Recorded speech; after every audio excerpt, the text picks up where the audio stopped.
ඉතින් සුබ දවසක් කියලා ප්‍රාර්ථනා කරනවා සියලු දෙනාටම. මේ අපේ පළවෙනි මොඩියුල් එක.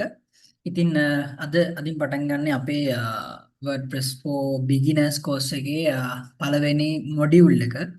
වගේම theoretical මොඩියුල් එක. ඉතින් මේ මොඩියුල් එකේදී ඔයාලට ගොඩක් කියන්නේ භාගයක් විතර theoretical parts තියෙනවා. then අපි practical වලට real world examples වලට යනවා. හරි. අපි එහෙනම් අපේ මොඩියුල් එක පටන් ගනිමු. right. ඉතින් මේ අපේ මම කිව්වා වගේ මොඩියුල් 1 වෙබ් සහ WordPress මූලික හැඳින්වීම කියන්නේ ඉන්ට්‍රොඩක්ෂන් මොඩියුල් එක. ඉතින් මේ මොඩියුල් එකෙන් අපි ඉගෙන ගන්න බලාපොරොත්තු වෙනවා වෙබ්සයිට් එකක් කියන්නේ මොකක්ද කියලා අපි සරලව තේරුම් අරන් ඉමු.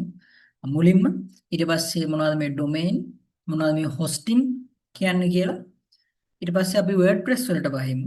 මොකද්ද WordPress කියන්නේ? සහ WordPress කොහොමද වෙබ්සයිට් එකක් හදන්නේ? A to Z අපි WordPress ඉගෙන ගමු. beginner level එකට හරියන විදියට. ඊට පස්සේ අපි local හදන වෙබ්සයිට් එක අන්තිමට අපි host කරමු.